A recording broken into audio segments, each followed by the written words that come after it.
অকৃতজ্ঞ মানুষ সমস্ত নিয়ামতকে নিয়ামতের শুকর আদায় করে না, নিয়ামত বোঝেও না।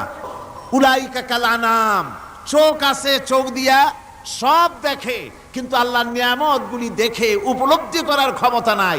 খায় জনমের খাওয়া, কিন্তু খাওয়ার পরে কার খানা খাইলো, কার দেওয়া খানা খেলো, এরপরে এতটুকুন শুকরিয়াও আদায় করে না।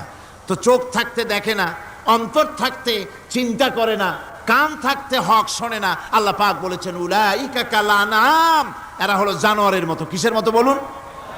আল্লাহ বলেন না বালহুম আদাল, শুধু জানোয়ারের মতো না, বরং জানোয়ারের চাইতেও নিকৃষ্ট। জোরে কর নাউজুবিল্লাহ। যাদের চোখ থাকতে দেখলো না, কান থাকতে শুনলো না, অন্তঃকরণ থাকতে বিবেচনা করলো না, এরা চতুষ্পদ জানোয়ারের মতো। আল্লাহ পাক বলছেন আর রহমান আল্লামাল কোরআন, এ কোরআন শিক্ষা দিয়েছেন রহমান, যিনি দয়ার সাগর।